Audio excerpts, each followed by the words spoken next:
Alors dis-moi Hélène, que penses-tu de la formation continue? Pour moi, c'est un super bon investissement de la part de l'employeur. C'est une manière, quelque part, de valoriser ses employés. Tu vas les fidéliser aussi, quelque part, et tes employés, ils vont se sentir reconnus. Et c'est valorisant, en fait, de se voir offrir des formations comme ça, de manière assez régulière. Et puis, oui. Et puis je pense que ça va aussi les rendre un peu plus heureux dans leur travail parce qu'ils vont se sentir plus accomplis en fait dans les tâches habituelles. Ça va leur permettre de gagner du temps aussi. Ah oui, et donc voilà, ça va permettre de faciliter un petit peu le travail de chacun en fait au jour le jour. Et puis pour l'employeur, quelque part, le fait d'avoir des employés qui vont être beaucoup plus autonomes, plus heureux comme tu le disais, et donc plus performants aussi dans leur travail quotidien, c'est beaucoup mieux aussi pour l'entreprise. Oui, tout à fait. Justement, ça me fait penser à un petit exemple autour de la formation.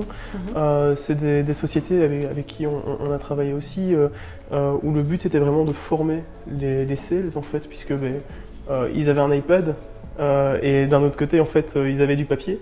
Et ils utilisaient l'iPad en fait uniquement pour avoir accès à leur logiciel de base. Et tout le reste était sur papier sur le côté. Okay. Donc comme tu peux te l'imaginer, il y a des papiers qui se perdent, il y a des devis qui peuvent se perdre aussi, donc c'est de la perte d'informations, de la perte d'argent.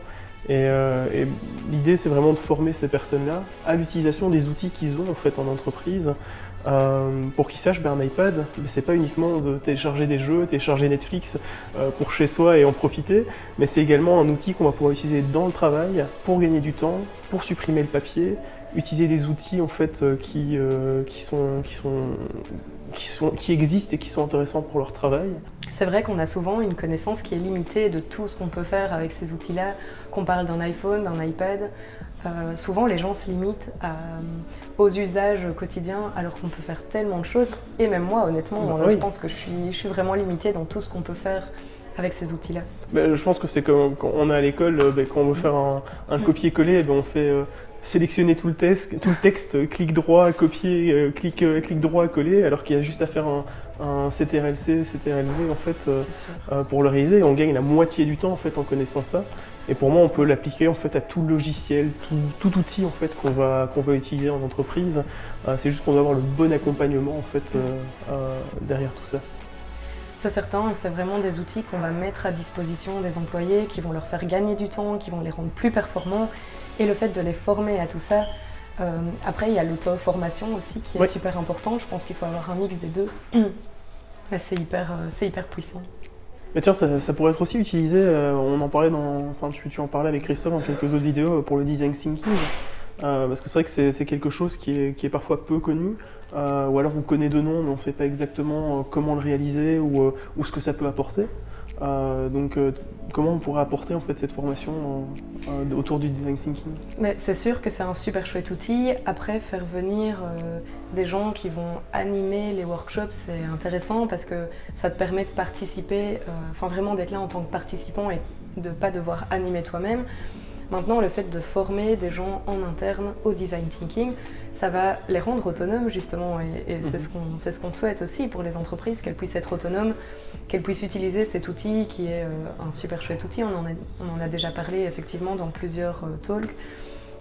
Ça peut aussi pousser un petit peu à l'esprit d'équipe en fait, qui puisse se dire automatiquement, ok, on a un projet, on va d'abord en parler en équipe plutôt que de faire quelque chose tout seul dans son coin, et ensuite arriver avec quelque chose en fait qui est certes une bonne idée de base, mais qui ne répond pas aux besoins complets de l'entreprise. C'est certain, et en interne, c'est hyper puissant que les personnes puissent utiliser cet outil-là pour des discussions. Après, ils peuvent aussi... L'avantage du design thinking, c'est que tu as différentes étapes et tu peux aussi utiliser, par exemple, juste certains exercices qu'on utilise dans l'étape d'idéation. Tu pourrais reprendre juste ces outils-là et les utiliser dans un brainstorming que tu vas avoir sur un sujet particulier. Après, sensibiliser les gens à la mentalité, je veux dire à l'état d'esprit du design thinking, c'est super chouette aussi. Et ouais, je pense qu'ils vont vraiment pouvoir transposer l'état d'esprit dans différentes situations qu'ils peuvent vivre en interne. C'est un petit peu comme un team building en fait, hein. C'est de pouvoir comprendre en fait l'esprit du design thinking, le mettre en place en fait au jour le jour, mais également être plus à l'écoute des personnes qui sont autour de nous pour comprendre leurs idées, comprendre leurs besoins et pouvoir le retranscrire en fait dans leur projet. C'est sûr, la phase empathique. Hein. C'est ça, tout à fait. Finalement, pouvoir se mettre dans la peau de son client, dans la peau de l'utilisateur final, c'est super intéressant aussi. Donc c'est vrai que passer par cette compréhension du design thinking permet aussi de se dire ok, je vais m'ouvrir en fait un peu plus aux autres, un peu plus à l'écoute et de là aller sur des projets qui sont intéressants, pertinents et qui vont apporter une réelle plus-value en fait à la société, que ce soit des projets en interne ou des projets ou un petit peu à l'externe en fait. C'est sûr.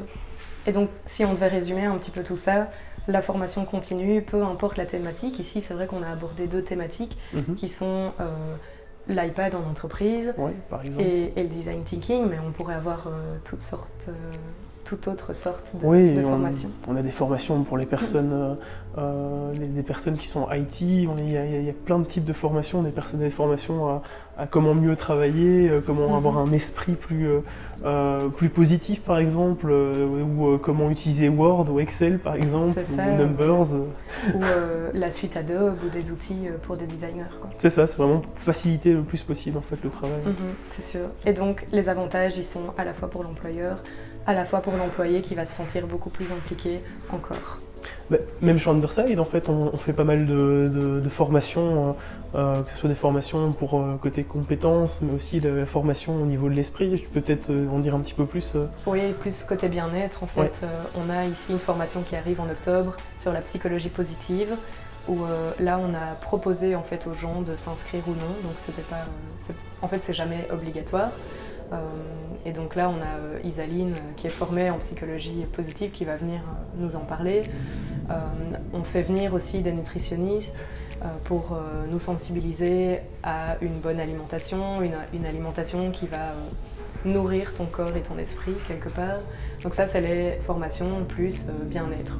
Et alors côté aussi des différents départements, on a chacun en fait des formations un peu plus au niveau de la compétence pour qu'on sache monter aussi dans certains domaines techniques, ce qui est intéressant parce qu'on va apporter aussi d'autres compétences aux différents clients avec qui on travaille, mais également des team building pour chaque département pour apprendre aussi à mieux se connaître, comprendre un petit peu le fonctionnement de chacun.